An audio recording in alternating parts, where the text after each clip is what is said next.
Alright, rock and roll. So, nandito po tayo ngayon sa Bit Region.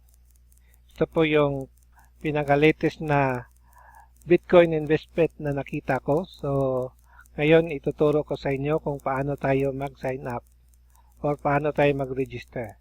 So, kailangan lang po natin yung referral link ng ating sponsor o kung sino yung nag-invite sa atin.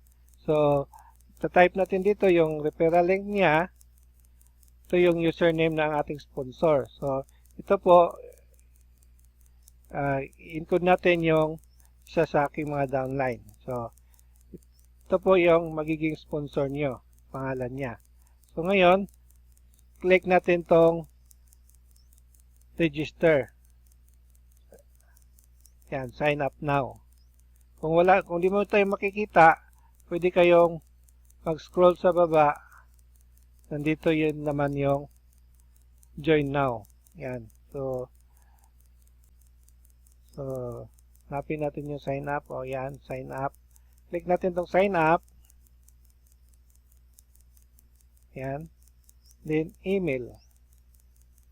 Nang i-register natin. So, yan ang email niya. So, type natin yung dalawang password. Then, sign up. So, ganun lang po. So, please verify your email. Verification email has been sent. Please verify your email address is noel@yahoo.com. Yan. So, check natin sa email niya yung verification link. So, punta tayo sa Gmail or depende po sa email nyo kung ano yung gamit nyo.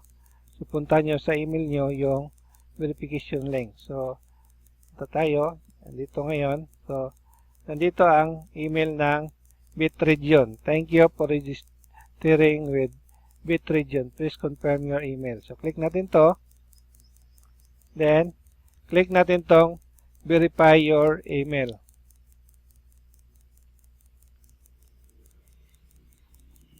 Once maklik nyo yan, i-redirect niya kayo doon dito sa verification link. So, i-complete na natin yung profile nito. So, username. So, pangalan. Noel. Asiho.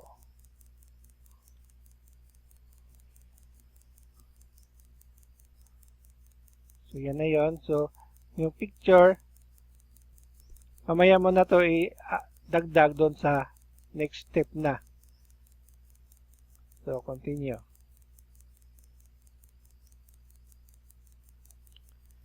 Ngayon, pasok na tayo sa Bitregion dashboard. So, nandito tayo yung welcome message na successfully membered. Welcome sa Bitregion. Check natin sa ating personal info. Edit natin to para ma-kompleto na po yung details. So, mail. So,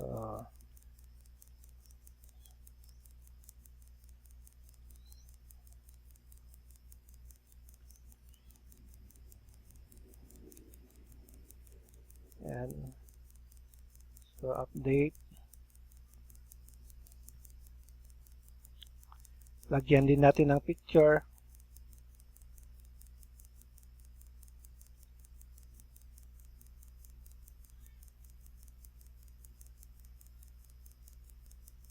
Okay, ngayon, so nandito na-add na po natin yung pictures, profile pictures natin. So, makikita na po dito. So, kung makikita natin sa ating website, deactivated pa po ang lahat. So, dito, di pa natin ito ma-access kasi non-member pa tayo, di pa tayo nag-upgrade. So, kailangan muna nating mag-upgrade. So, bago tayo mag-upgrade, check muna natin yung wallet natin. So, kailangan ilagay natin yung wallet natin. So, punta tayo sa blockchain natin.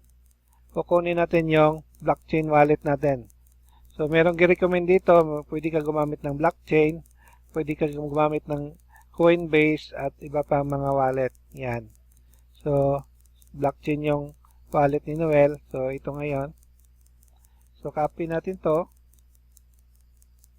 Yan. Then, Paste dito. Okay, so ngayon na-save na yung Bitcoin address niya. So next step natin, punta tayo sa home. So dito sa home, merong welcome. Welcome, please upgrade to migrate to become a full member of the community. So dito meron kang reward bonus na 1 free passport. So ito yung passport, ito yung magiging token or bayad natin sa mga kada transaksyon natin. So kung wala kang passport, wala kang magagawa na transaksyon. So ito. So sa ngayon, dahil wala pa namang Bitcoin available si Noel, so di muna natin to i-upgrade. Huwag nyong i-upgrade mo na yung passport nyo kasi kung magastos nyo itong passport nyo within isa ka oras, mag-i-expired to, masasayang yung passport nyo. So, kung wala ka ng passport, magpo-purchase ka naman ng passport ulit. So, kung po-purchase ka ng passport, nagkakalaga ang passport ng 0.005 BTC. So, kaya ito, pag-ingatan nyo itong passport nito, na gamitin nyo lang sa tamang transaksyon. So, ngayon, dahil wala pang, kung i-upgrade natin to, wala pa namang tayong Bitcoin na available ang ating downline. So, kung mag-upgrade siya, dapat ito ang i-click. So, balik lang po tayo mamaya kasi bibili muna tayo ng Bitcoin para malagyan natin ng Bitcoin yung wallet ni Noel. So, sa next step naman natin kung paano tayo mag-upgrade to immigrant. Yon ang next video tutorial natin.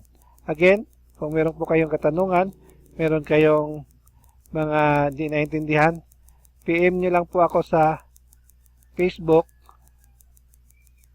para ituturo ko sa inyo kung paano yung mga ibang details na inyong hindi naintindihan. Ito po yung Facebook ko.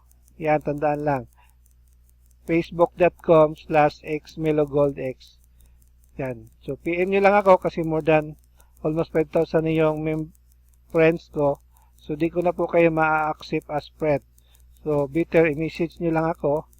Then, ako na sasagot sa inyong mga katanungan. So, maraming salamat po sa pagsubaybay. See you next tutorial.